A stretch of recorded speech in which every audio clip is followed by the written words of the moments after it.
The House adjourned tonight. They're off until Friday, and its Republican members are trying to figure out how to fill the void left after yesterday's removal of House Speaker Kevin McCarthy. McCarthy says, "I'm done. I'm not going to run to get my job back." And today, as the dust starts to settle and get cloudy again, a couple Republicans have said, "I want to do it."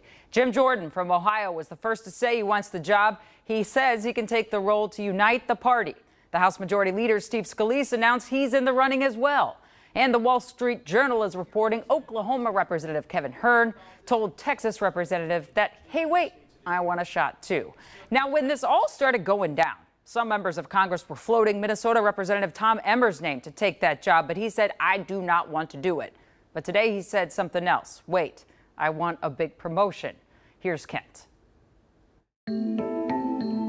During an unprecedented and downright chaotic week in the House of Representatives, those following the fallout say Tom Emmer's newly announced bid for House Majority Leader is one of the least surprising developments. Congressman Tom Emmer is one of the most popular Republicans in the U.S. House, both with his Republican colleagues across the spectrum and with Democrats. KARE 11 political analyst Brian McClung, a former staffer for two Republican governors, says as Majority Whip, Emmer had already been the third highest ranking House Republican. And with McCarthy now gone, he's simply looking to move up one spot while supporting Louisiana Representative Steve Scalise's bid to become the next speaker. Tom Emmer is somebody who values loyalty and he works in really trusting relationships with the people that he works with.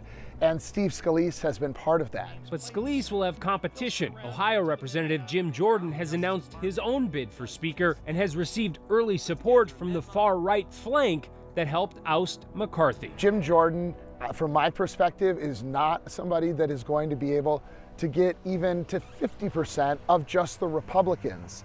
And so it's really not plausible that he would be Speaker. Do you think Scalise has the votes? We'll see. Anybody has to get to 218 votes. Last time that we had an election for Speaker, it took Kevin McCarthy 15 ballots to get there.